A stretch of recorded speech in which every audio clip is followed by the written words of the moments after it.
Hello, everybody.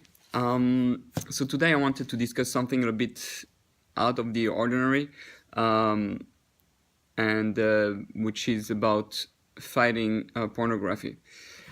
I decided to do it because I realized, I mean, a lot of people struggle through it. As a rabbi, you meet a lot of people, and a lot of people come to you with their problems, and this is definitely one of the top problems that exist. And unfortunately, not enough rabbi deal with it.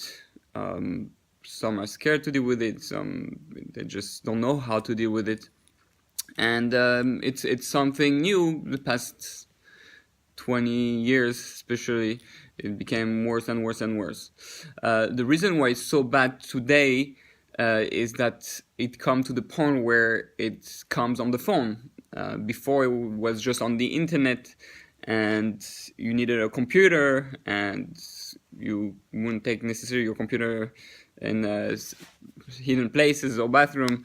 Nowadays, everything is on the phone, and you have access to everything, which is makes it so much more difficult and dangerous. So this is going to be part one. I want to do a few parts because the best way to fight the addiction or the desire for pornography is to be aware and to fight it constantly. And so I realized that people need to know certain things that we're going to help them make it easier for them to fight. First of all, you have to know most men, doesn't matter what country, what religion, every man is more prone than women towards that's for sure. But it is 90, I would say 99% of men who have access to internet, they're going to be tempted, and it doesn't matter whether they're married or not.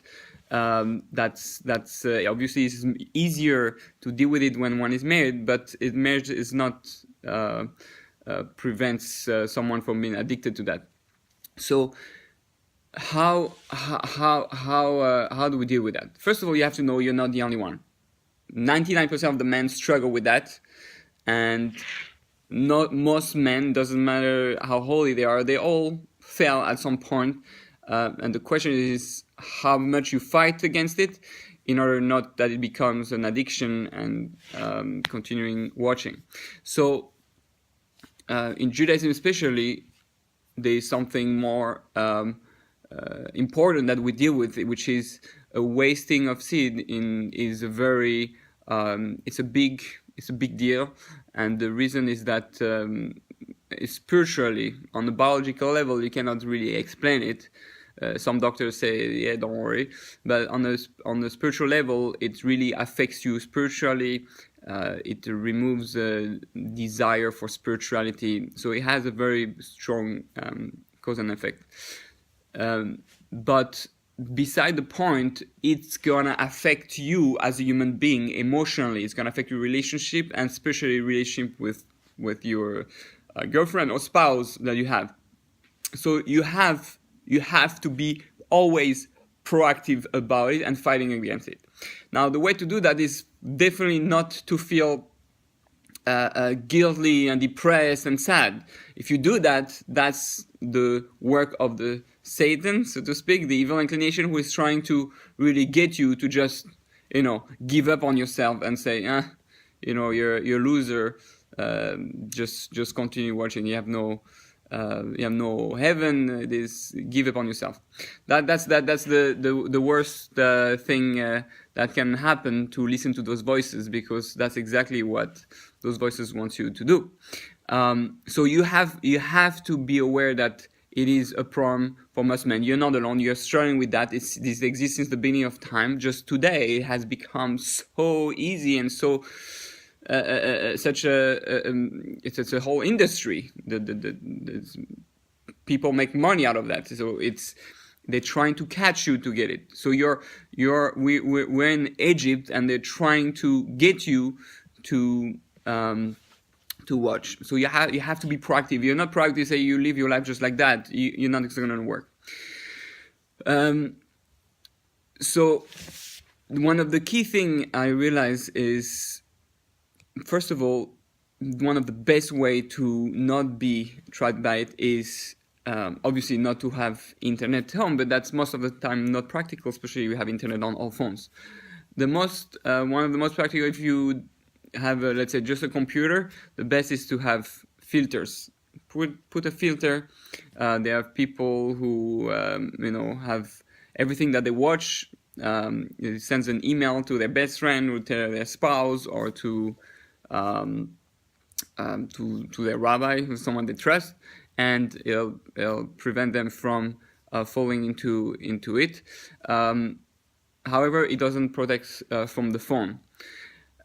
But the key thing is the power of will that you have inside, the power of thought that you have. You have to be constantly busy. The moment you feel you don't know what to do, you're not busy, you're alone, and that's when it attacks you. Let's remember what happened the first scene with Adam and Eve. How did the snake come to attack or to trap Eve? So the snake came when she was alone. The snake came when she was alone. When you're alone, that's when thoughts start ticking. Never stay alone home without nothing to do. Then the second thing is when someone was alone was Yaakov. Yaakov, which was also a reincarnation of Adam. Yaakov, he says he crossed the Yabok, the river where he was about to meet Esav, right? And he crossed and he was alone. And again, he was alone, and the bad angels of Esav came and he was fighting. So whenever we're in a position of being alone, there's already a danger, and we have to be ready to fight for it. Now, how to fight for it, I think we'll explain in other videos, but here this is trying to prevent it mostly. The key to not fall into that is trying to be always busy, not alone, and to know that you're not a failure, you're not evil, you're not dirty, you're not because if you start thinking like that, then you're gonna fall into it right away again. So you have to fight. You have to make it. It's a mission. You're a warrior. You're a warrior, and you're fighting, and you gotta every day make sure that I'm gonna fight that. I'm gonna fight that. Never give up. The tzaddik, someone who is just, tzaddik is not someone who never fails. It's someone who falls but goes back up. He says a tzaddik falls 7 times and go back up 7 times. The tzaddik is the ones who go back up, and that we'll explain later in other parts.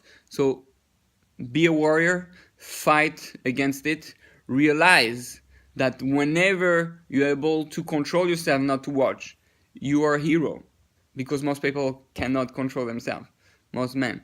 So you have to feel you're a hero and fight the battle, and with God's help, because you have to ask for God's help. Without just by yourself, never trust yourself till the day you die, right? We say. So you need God's help to help you. God will give you, make a scenario so that it doesn't happen, or it's going to give you the strength. But you have to do it with God's help, and you will be able to succeed and be a hero.